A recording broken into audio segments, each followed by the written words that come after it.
आप देख रहे हैं अनहोनी। तो चलिए बढ़ते हैं आज की इस कहानी की ओर।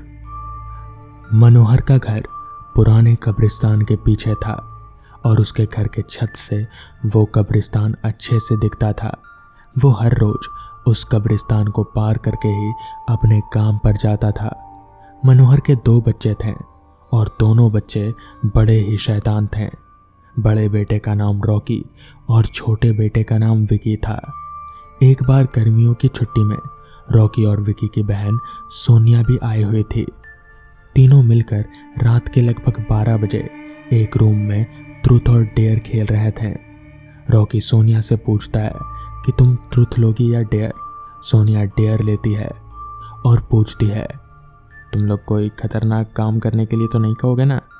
इस पर रॉकी बोला, ये हुई ना बात, तो जाओ अब छत पर से घूम कर आओ और हाँ, छत पर रखे गमले में से फूल तोड़ कर लाना, तभी हमें पता चलेगा कि तुम छत पर गई हो।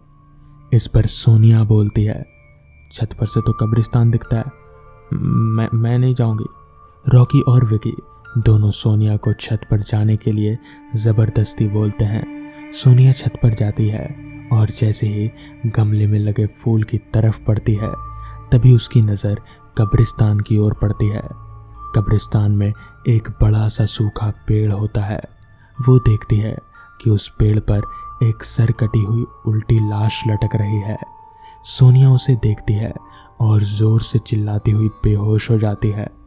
फिर जब सोनिया बहुत देर तक छत पर से नहीं लौटती तो रॉकी और विकी दोनों डर जाते हैं और वो छत पर जाकर देखते हैं तो पाते हैं कि सोनिया बेहोश पड़ी है।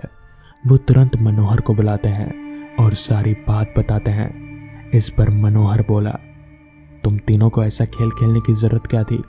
और रॉकी, तुम तो जानते हो उस कब्रिस्तान के बारे में कैसी कैसी खबरें आती हैं, फिर भी तुम सोनिया को रात में छत पर जाने के लिए क्यों भेजा? इस पर रॉकी बोला, सॉरी पापा, मुझसे गलती हो गई, अब आगे से ऐसा नहीं करेंगे। इस पर मनोहर बोला, और फिर कभी दोबारा ऐसा काम किया ना तो तुम दोनों को उसी कब्रिस्तान में छोड़ आऊंगा। अच्छा सोनिया बेटी, ये बताओ तुमने वहां ऐसा क्या देख लिया कि तुम बेहोश हो गई? सोनिया सहमी हुई हालत में मनोहर को सारी बात बताती है कि उसने क्या देखा। मनोहर ने उस कब्रिस्तान के बारे में ऐसी खबरें पहले भी सुनी हुई थी, इसलिए वो सोनिया को नहीं डांटता और बच्चों को संभल कर रहने की सलाह देता है। एक दिन मनोहर को काम से छुट्टी मिलने में देरी हो जाती है और उस दिन उसे ऑटो भी नहीं मिलता। वो पैदल ही घर की ओर चल पड़ता है। इधर विकी और रॉकी दोनों आपस में बात करते हैं। तभी रॉकी बोलता है, विकी, तुझे क्या लगता है सोनिया ने जो कहा, क्या वो सच है? मुझे तो लगता है कि वो सिर्फ बातें बना रही है या फिर उसको भ्रम हुआ होगा। इस पर विकी बोला, अरे नहीं भाई, तूने उसकी हालत नहीं देखी? एक दिन भी और यहाँ रुकने को तैयार नहीं हुई। मुझे लगता है कि उसने सच में कुछ देखा होगा। इस पर रॉकी बोला, चलो हम कब्रिस्तान में जाकर खुद ही देख लेते हैं। इस पर विकी बोला, अरे पागल हो गए हो क्या? मुझे अपनी जान बहुत प्यारी है, मैं कहीं नहीं जाऊंगा और तुम भी मत जाओ। विकी के मना करने के बावजूद भी रॉकी नहीं मानता है और वह अकेले ही कब्रिस्तान की ओर चल देता है। कब्रिस्तान का दरवाज़ा खोलता है और अंदर चला जाता है। वो उस पेड़ की ओर भी देखता है जिस पर सोनिया ने सर कटी हुई उल्टी लाश देखी थी। रॉकी खड़े होकर उस पेड़ की ओर देखता है। तभी एक अदृश्य हाथ उसके पैरों को पकड़ लेता है। रॉकी डर जाता है और जोर से चिल्लाने लगता है। दूसरे कोने पर एक कब्र होती है जो कि खुली हुई होती है। उसके ऊपर खून लगा हुआ था और वह अदृश्य हाथ रॉकी को खींच कर लाता है और उस कब्र में ढकेलने की कोशिश करने लगता है। रॉकी चिल्लाता है। मनोहर काम से पैदल घर वापस आ रहा होता है। जैसे ही वो उस कब्रिस्तान के पास से गुजरता है उसे रॉकी की आवाज़ सुनाई देती है। ये क्या? ये तो रॉकी की आवाज़ लगती है। ये तो कब्रिस्तान से आ रही है, मुझे जाकर देखना चाहिए। मनोहर कब्रिस्तान में चारों ओर देखता है लेकिन रॉकी कहीं नहीं दिखाई देता। वो घर लौट कर आ जाता है और विकी से पूछता है कि रॉकी कहाँ है। इस पर विकी बोलता है, पापा, मेरे बार बार मना करने के बावजूद भी रॉकी कब्रिस्तान में चला गया। वो जानना चाहता था कि सोनिया सच बोल रही थी या झूठ। इस पर मनोहर बोला, हमारे पास बिल्कुल भी समय नहीं है। जाओ घर के मंदिर में शंख में जो जल रहा है वो जल्दी से लेकर आओ, हमें रॉकी को खोजने कब्रिस्तान जाना पड़ेगा। विकी वो जल लेकर आता है। मनोहर विकी को कब्रिस्तान में ढूंढने लगता है। मनोहर जल छिड़कता है और फिर उसे किसी के घसीटने के निशान दिखाई देते हैं। वो समझ जाता है और फिर उस निशान का पीछा करते हुए उस कब्र तक पहुंच जाता है। मनोहर कब्र के आसपास वो जल छिड़कता है। कब्र से अजीब अजीब तरह की आवाज़ें आती है। विकी बहुत डर जाता है। तभी मनोहर बोलता है, मुझे लगता है कि श्रापित प्रेतात्माओं ने रॉकी को इस कब्र के अंदर कैद कर लिया है। हमें जल्दी उसे निकालना होगा। तुम ये पवित्र जल आसपास छिड़कते रहो और वो हमें इससे प्रेतात्माएं से कोई नुकसान नहीं होगा। मैं कब्र को खोलने की कोशिश करता हूँ। मनोहर उस कब्र को खोलने की बहुत कोशिश करता है। अंत में वो कब्र खुल जाती है। उसके अंदर रॉकी लथपथ बेहोश पड़ा होता है। मनोहर रॉकी को लेकर हॉस्पिटल जाता है। उसकी हालत बहुत गंभीर होती है। उस दिन के बाद मनोहर उस घर को छोड़कर शहर के एक दूसरे घर में अपने पूरे परिवार के साथ रहने चला जाता है। कोरोना में लॉकडाउन खुलने के बाद दो दोस्तों ने, अजय और विजय ने, घूमने का प्लान बनाया। पिछली बार लॉकडाउन की वजह से छुट्टियों में कहीं जा नहीं सके, इसलिए अब की बार लॉकडाउन खुलने के बाद उन दोनों ने घूमने का प्लान बनाया। दोनों दोस्त गाड़ी में बैठे और विजय गाड़ी ड्राइव करने लगा। धीरे धीरे शाम होने लगी और टप टप करके बारिश की कुछ बूंदें गिरने लगीं।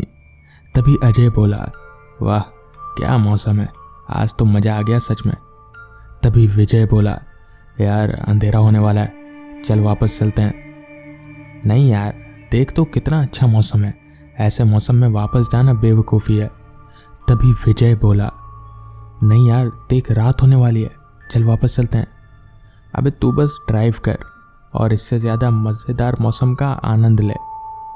अजय विजय की बात नहीं मानता और उसको ड्राइव करने को बोलता है। तभी विजय देखता है कि उसकी गाड़ी के सामने एक औरत खड़ी है। उस औरत को बचाने के लिए विजय गाड़ी का स्टीयरिंग घुमाता है। इससे गाड़ी एक पेड़ से टकरा जाती है। दोनों दोस्त जल्दी से गाड़ी से बाहर निकलते हैं और अजय विजय से गुस्से में बोलता है, यार तुझे ढंग से गाड़ी चलानी नहीं आती क्या? देख पेड़ से ठुकवा दी। अभी सुनसान जगह पर जहाँ पर कोई गांव क्या कोई इंसान भी नहीं है, रिपेयरिंग शॉप कैसे ढूंढेंगे? तभी विजय बोला, यार इसमें मेरी क्या गलती? वो औरत अचानक मेरी गाड़ी के सामने आकर खड़ी हो गई और उसको बचाने के लिए तो गाड़ी मुझे ऐसे करना ही पड़ेगा ना। कैसी औरत? कौन सी औरत? यहाँ तो कोई औरत नहीं है। अरे कहाँ गई? अभी तो यहीं पर थी। देख तो कोई बहाना मत बना और जल्दी से रिपेयरिंग शॉप ढूंढ। मेरा विश्वास कर भाई, मैं कोई बहाना नहीं बना रहा। अजय फिर से विजय की बात नहीं मानता और रिपेयरिंग शॉप ढूंढने लग जाता है। वो एक बहुत ही सुनसान जगह थी। एक तरफ से पत्तों के गिरने की आवाज़ तो दूसरी तरफ हवाओं के तेज चलने की आवाज़। बारिश और आंधी ने भी भयंकर रूप ले लिया था। चांद भी बादलों ने पूरी तरह से घेर लिया था। अमावस्या की रात लग रही थी। अजय आगे चल रहा था और विजय पीछे। तभी उन दोनों को दाएं तरफ की एक हल्की सी रोशनी दिखी। उन दोनों को लगा कि शायद उनको वहां कोई इंसान मिल जाए जो उनकी मदद कर सके। वो दोनों उस रोशनी की तरफ जा ही रहे थे कि तभी एकदम से अजय को किसी चीज से ठोकर लगी और वो नीचे गिर गया। जब उसने पीछे मुड़कर देखा तो विजय गायब था। वो तेज तेज चिल्लाने लगा, लेकिन उसकी आवाज़ तो सन्नाटे में बदल गई। तभी बिजली कड़कती है और हल्की सी रोशनी में अजय को दिखता है कि वहाँ पर विजय के कपड़े पड़े हुए हैं और वहाँ पर एक खून का निशान बना हुआ है जहाँ पर विजय को ले जाया गया था। अजय उस खून के निशान का पीछा करता है और झाड़ियों में चला जाता है। थोड़ी दूर जाने पर फिर से बिजली कड़कती है और जो बिजली से हल्की सी रोशनी आती है उससे अजय को दिखता है कि उसके पैर के पास बहुत सारा खून पड़ा है। उस खून को देखकर अजय के पसीने छूट जाते हैं और किसी अनहोनी की आशंका से वो थर-थर कांपने लगता है और सोचने लगता है कि कहीं ये खून विजय का तो नहीं। अचानक ये क्या हो गया विजय के साथ। फिर धीरे धीरे उस खून के निशान को फॉलो करते हुए वो आगे बढ़ने लगता है। जैसे जैसे वो आगे बढ़ने लगता है, जंगल और भी घना और डरावना होता जाता है। लगभग 2 किलोमीटर चलने के बाद खून के निशान खत्म हो जाते हैं। जहां खून के निशान खत्म होते हैं, उसी के सामने अजय को एक बहुत बड़ा लोहे का गेट दिखता है। ना चाहते हुए भी वो कांपते हाथों से गेट को खोलता है और जैसे ही हाथ आगे बढ़ाता है, तभी गेट अपने आप खुल जाता है। वो कांपते कांपते जैसे ही अंदर जाता है, खट की आवाज आती है और गेट अपने आप ही बंद हो जाता है। अजय पूरी तरह से डर जाता है। फिर वो जैसे ही आगे बढ़ता है, तभी उसको लगता है कि उसके पैर से कुछ टकराया।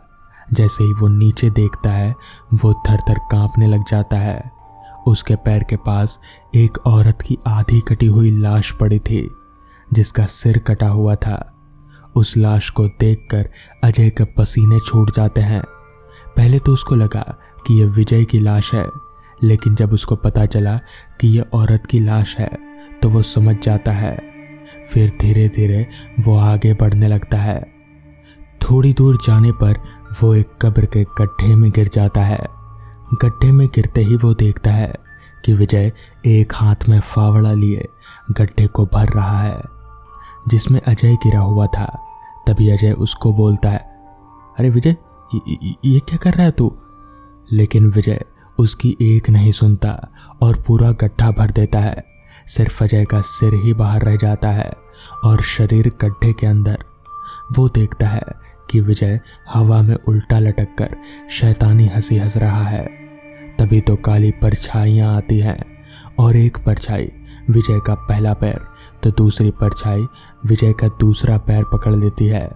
तभी दोनों परछाइयां विजय के दोनों पैरों को एक साथ खींचती है और विजय को बीच में से चीड़ फाड़ देती है।